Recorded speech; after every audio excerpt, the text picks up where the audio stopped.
Hey everyone, welcome back to Bedtime Stories with Miss Byrne. This is episode 4, and I cannot wait to find out what happens at Lucille's egg party. Now, I have a bit of a confession to make. Today was our first day of phase 2 of distance learning at our school, and boy did it wear me out. I am tired. I even took a nap after our classes were over. And I took a longer nap than I planned, so I had to rush and shower. So you're getting me with wet hair, a little bit rushed, but I wanted to get the video out in time before you all went to bed. So we are going to jump right in to chapter 4 of Junie B, First Grader Dumb Bunny. Now, when we left off, if you remember, everyone from room 1 had shown up to the party except for who? If you said May, you have a great memory. May is the only one who didn't show up, and that made Junie B kind of happy. So let's see what happens in chapter 4. This was called Eggs and Sweaty and Other Stuff. Just as I was getting hope, another car pulled up. And phooey, sitting in the back seat was, May! May! May's here! She shouted through the open window. She was clapping and cheering for herself. Then she jumped out of the car, and she ran to Lucille's family, and she started shaking all their hands. Hello, hello, I'm May, and I've come to win the golden egg, she told them. She skipped to Lucille and held out her dress. Look, Lucille, look, look. My dress is frilly just like yours, she said. I gave this outfit a lot of thought, 'cause I wanted us to look like best friends today. She threw her arm around Lucille's shoulder. Sheldon ran up and took it off. Whoa, whoa, whoa. You'll have to pick someone else to be your best friend, May, he said. Lucille is my best friend these days, remember? May stood there a second. Then she leaned into Sheldon's face. You're not fooling anyone, Mr. Potts. You're just pretending to like Lucille, the same as I am, she said. You're just trying to get her to tell you where the golden egg is. Lucille looked shocked at that comment. That is not being a very good friend.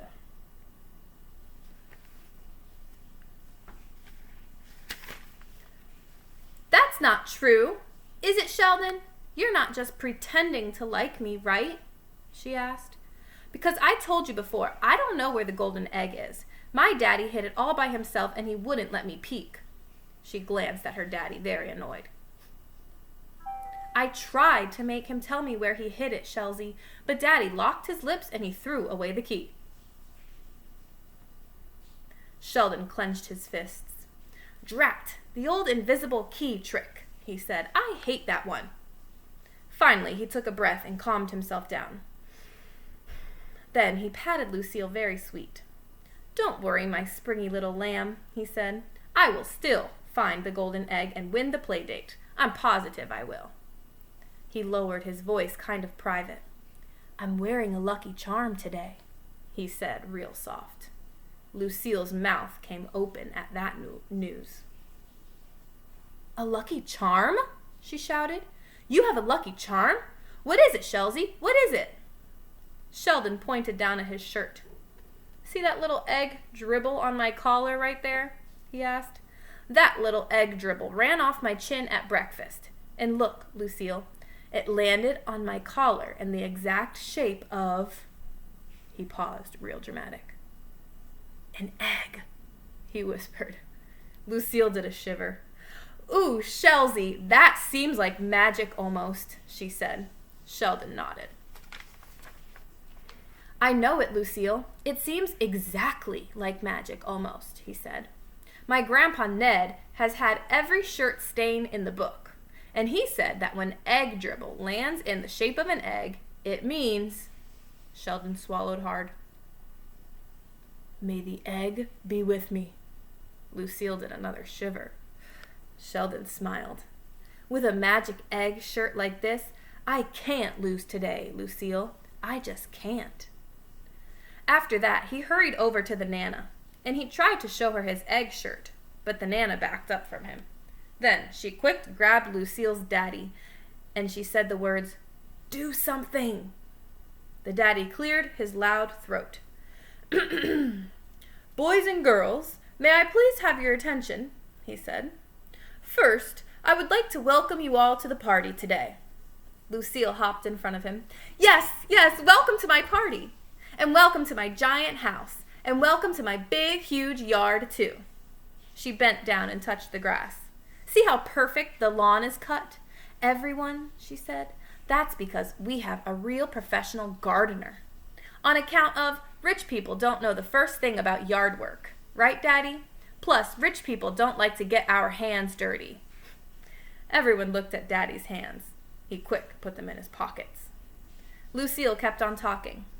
"And did everyone see my brand new expensive Easter dress?" she asked. She spun around and flounced herself. "This dress is made out of fancy, floaty chiffon. And fancy, floaty chiffon is as light as a feather," she said. She fluffed her flouncy skirt. "Who would like me to hop in the air and make it float? Please clap your hands," she said. But before we could clap, Lucille already started hopping. She hopped and hopped until sweaty came on her lip. Then Lucille's mother quick ran over and she dabbed her face with a tissue. I looked at Herbert. "This family has some serious perspiration issues, I believe," I said. Just then, Lucille's daddy cleared his loud throat again. "Children, as all of you know, we're going to be having a picnic and an Easter egg hunt today. But for this party to go smoothly, we're going to need your complete cooperation, okay?" he asked. "Okay," we shouted back. Okay. The daddy smiled. "The first thing I'd like you to do is get into a nice straight line," he said. A nice straight line, we shouted again. Room 1 is excellent at repeating things. The daddy looked at us. "Okay, fine. As I was saying, if you get into a nice straight line, we'll lead you to the picnic grounds in the back of the house." "The back of the house, the back of the house," we hollered out. The daddy stopped smiling. We were starting to get on his nerves, I think. Next to him, Lucille's mother and Nana were doing deep breathing. The brother had already gone inside to watch TV. Finally, all of us got in a nice straight line. Then the mother and daddy and Nana did a group hug with each other, and they led us to the picnic grounds. And wow, I could not believe my eyeballs.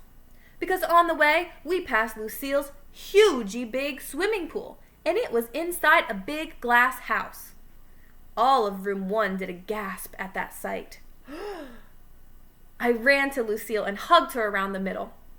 Lucille, you are even richer than you used to be. Your swimming pool is in a big glass house now, and so my play date with you will be even funner than I thought." Lucille took my hands off of her.